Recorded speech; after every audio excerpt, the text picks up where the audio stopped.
Muito boa tarde a quem nos ouve. Bem-vindos ao podcast Falemos do que Interessa, promovido pelo Grupo de Intervenção e Reabilitação Ativa e que tem como objetivo sensibilizar os nossos ouvintes para a temática da saúde mental.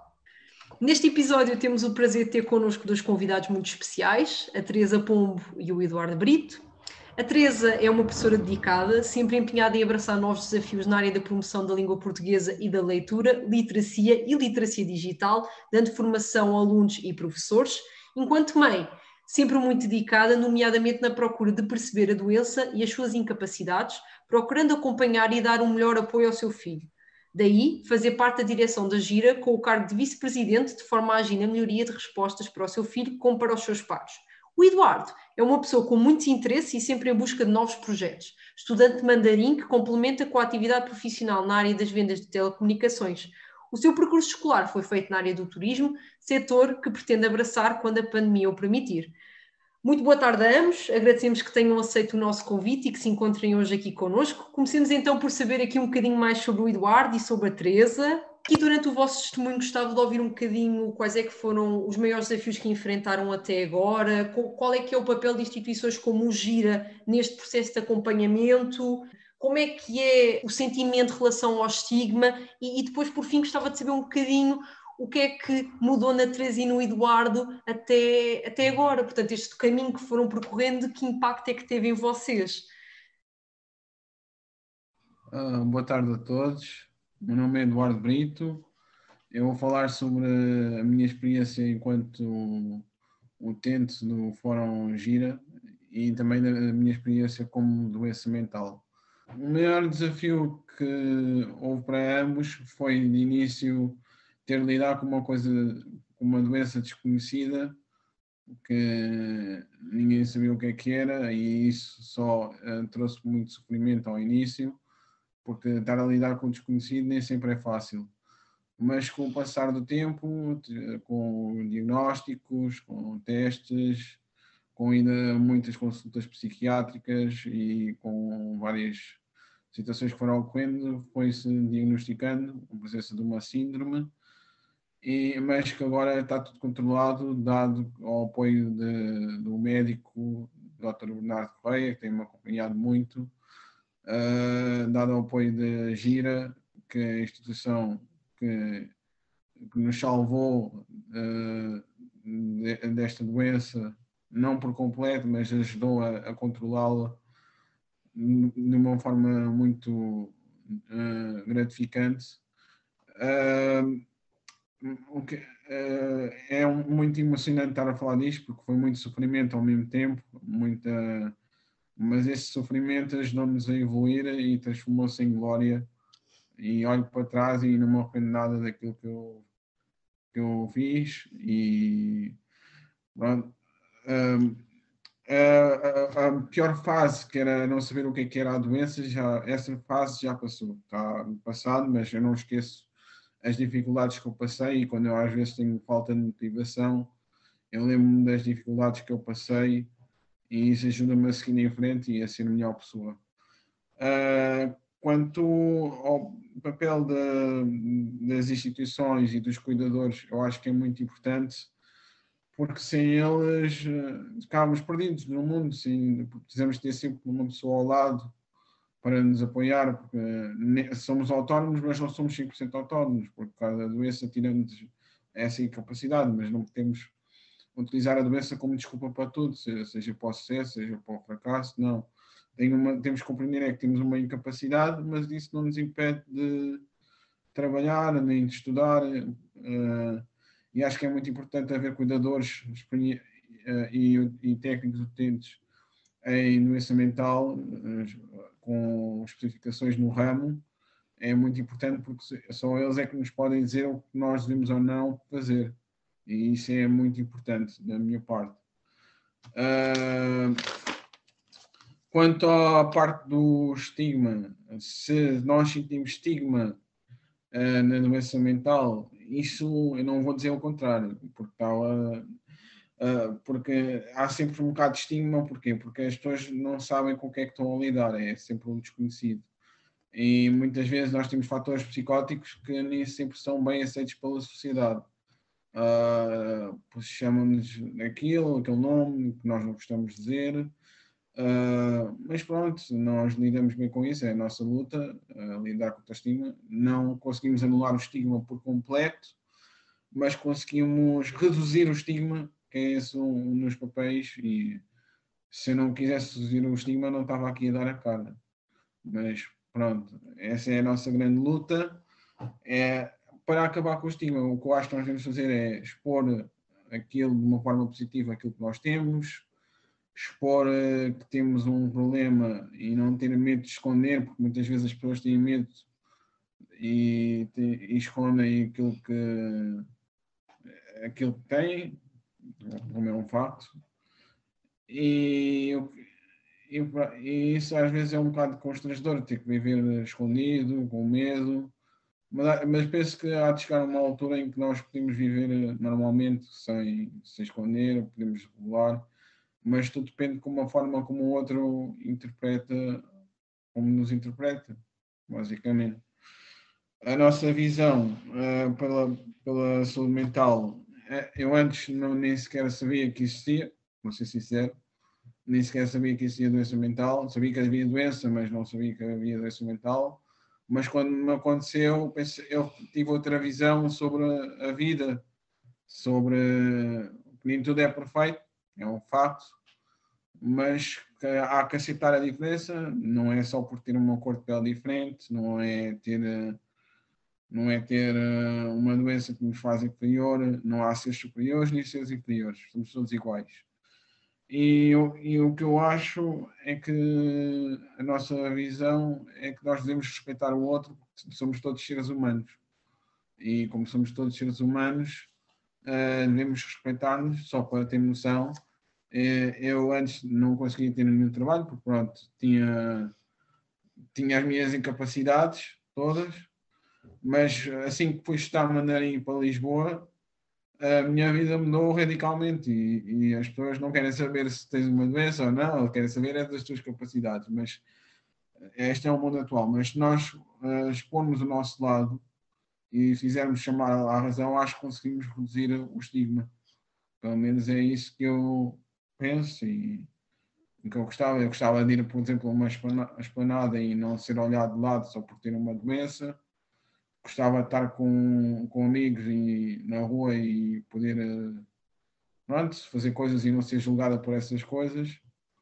E acho que da minha parte é tudo. Acho que a gira e o papel dos cuidadores para com os utentes é muito importante.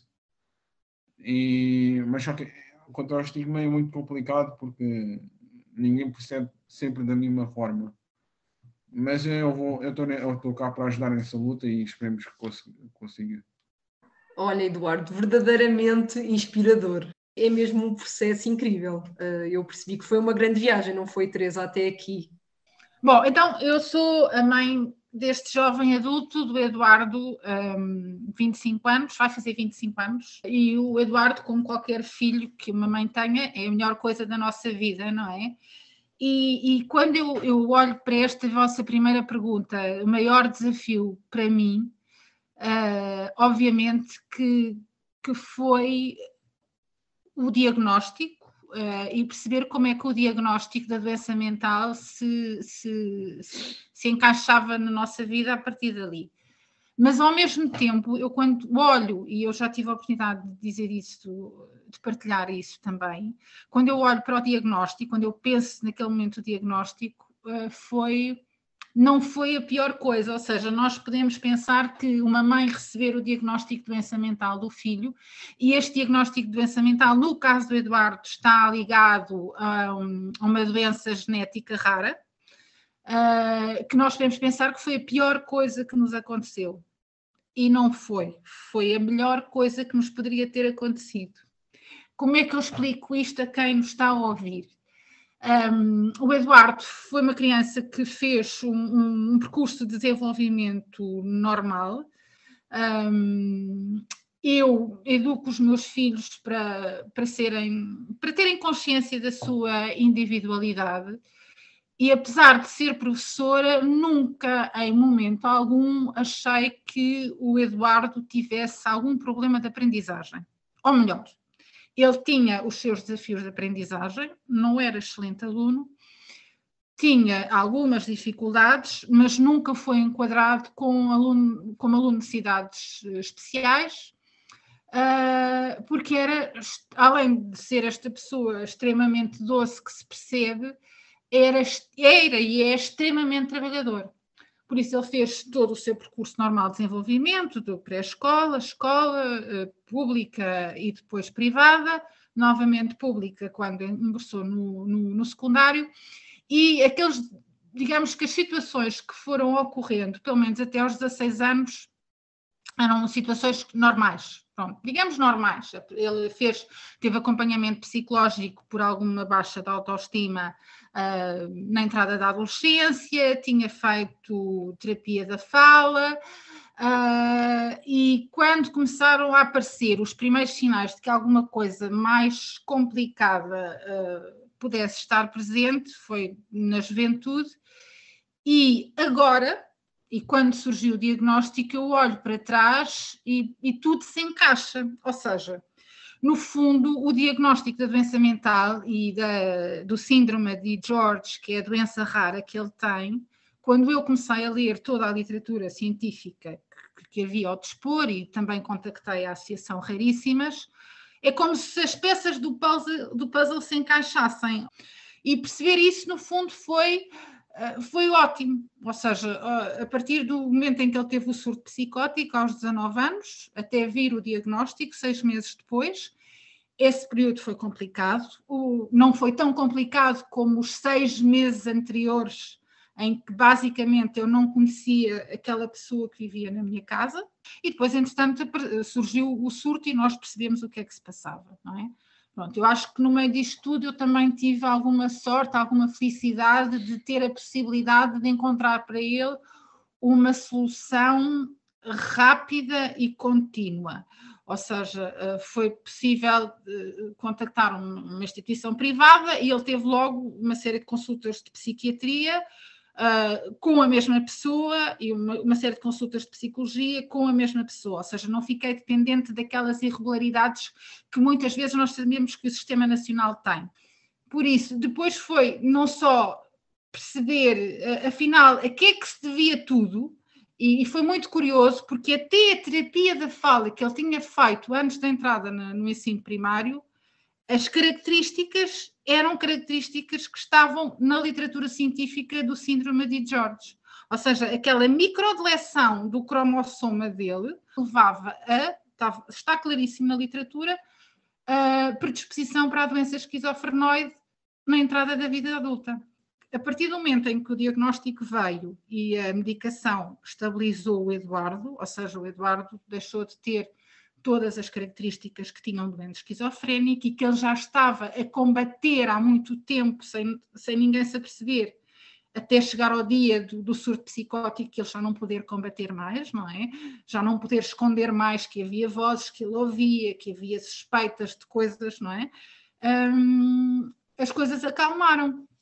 E nessa altura, não é? O Eduardo tinha interrompido os estudos no 12º, foi preciso encontrar um destino, não é? E foi nessa altura que surgiu a Gira. Acho que tive uma sorte enorme, porque o que é que faz uma mãe que não conhecia nada da doença mental, que não conhecia nada da deficiência mental? O Eduardo eu acho que ele tem ainda um autismo muito moderado, há características daquilo que eu agora conheço que é o autismo que ele tem, mas muito moderado. O que é que eu faço? E o Eduardo entrou para agir nessa altura e é como ele agora diz, não é? É família, é a segunda família dele, não é? E foi muito importante porque nós continuamos a ter o apoio psiquiátrico do mesmo médico, que entretanto o acompanha no Champalimau, na Fundação Champalimau, precisamente porque o Eduardo, como é um contexto genético, acabou por ser um caso de estudo, e o acompanhamento psicológico passou a ser pela Gira, não só psicológico, ou seja, toda a questão do enquadramento em termos de assistência social, de animação, o Eduardo desenvolveu imensas competências desde que está na Gira, Foram essas competências que, sem dúvida, lhe permitiram ter a sua primeira experiência profissional nas vendas, como dissemos na introdução, que não temos a certeza que seja a área pela qual ele quer enverdar, mas a verdade é que é assim, acho que nunca esperei eu não sei o que é um percurso normal na vida de uma pessoa, da mesma maneira que não sei o que é uma pessoa normal. E como tal, nunca pressionei o meu filho para ter aquilo que se considera um percurso normal.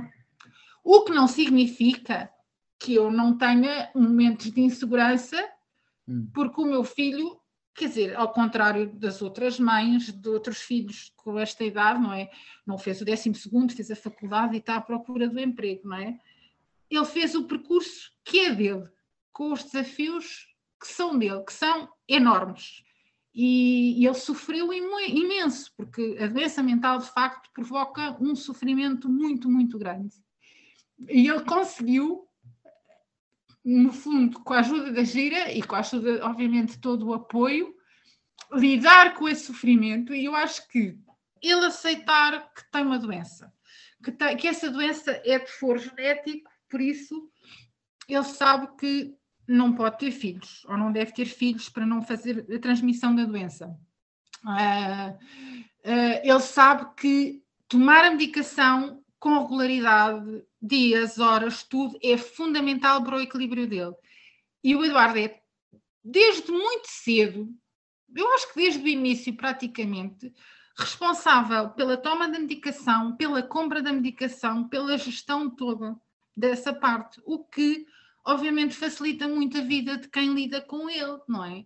E de quem o apoia, quer na instituição, quer na família, pronto, e isso foi muito importante. E nada disso teria sido possível, obviamente, sem o acompanhamento dos profissionais, da primeira psicóloga, dos psicólogos que ele tem na Gira, das assistentes sociais, sem o contexto familiar, que eu acho que aqui também é muito importante, porque é um embate, não é? E tem que haver toda uma reorganização familiar. Não me esqueço nunca do irmão dizer assim, mãe, não te esqueças, quando ele via, por exemplo, que eu estaria mais fragilizada, a criança com 8 anos dizia, mãe, não te esqueças que o Mano está doente. E perceber que há momentos em que se calhar as coisas não correm tão perfeitamente, há dias melhores, há dias piores, ou há momentos do dia que possam ser mais desafiantes, porque os desafios continuam a existir. Coisas que para mim são fáceis, coisas que para qualquer pessoa que nos esteja a ouvir é fácil, para o Eduardo não é. Agora, a verdade é que o Eduardo nunca deixou de fazer nada daquilo que lhe foi pedido. Estamos com calma a ver o que é que a vida nos reserva e no fundo, pronto.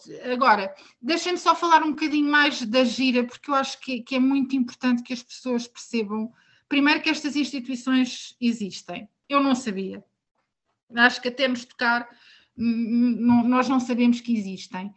E depois, que são fundamentais. Ou seja, os loucos não são só aquelas pessoas que nós vemos andar na rua sem destino. Muitos andam sem destino. Os sem-abrigo, muitos têm doença mental. Há loucos que fazem, e desculpem dizer a palavra exatamente como eu estou a dizer, que pode chocar as pessoas que estão a ouvir, mas faço questão que dizê-la, não é?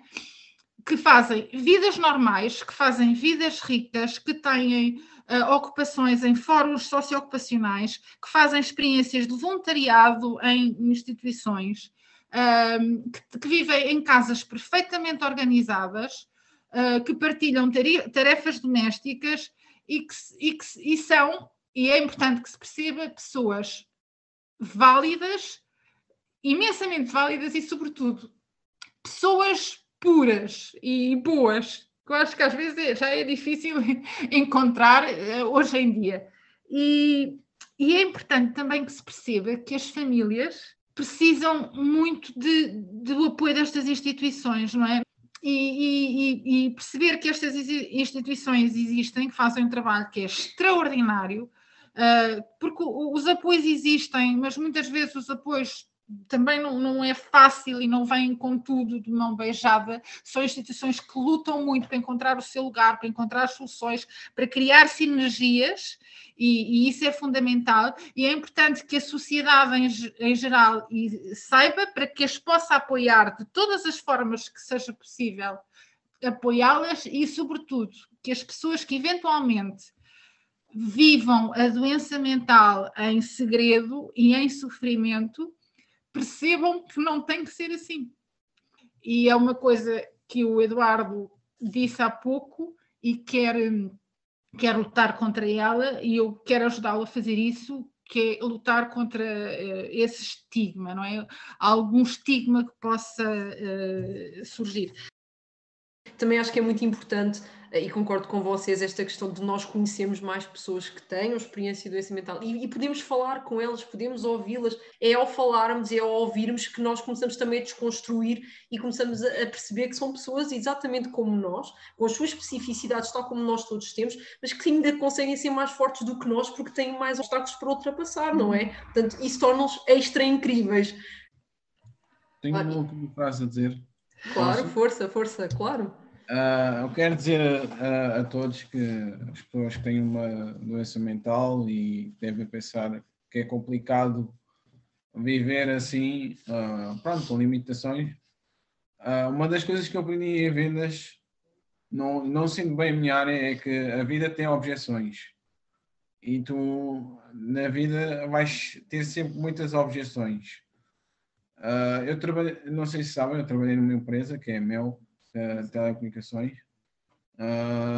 e o que eu encontrei mais foi objeções, porque nem sempre é fácil fazer vendas, porque não é uma profissão fácil, mas há sempre uma forma de dar a volta por cima das coisas, quer seja em vendas, quer seja nos estudos, quer seja em casa.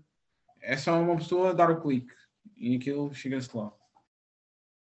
Muito obrigada à Teresa e ao Eduardo, não só pela vossa presença, mas também por terem partilhado connosco todo o vosso conhecimento. Muito obrigada também aos nossos ouvintes por nos terem acompanhado. Agradecemos o vosso apoio nesta missão de sensibilizar a sociedade para a temática da saúde mental e vemo-nos novamente para o mês que vem nas plataformas do YouTube, Spotify e Google Podcasts para falar do que interessa. Até para o mês que vem.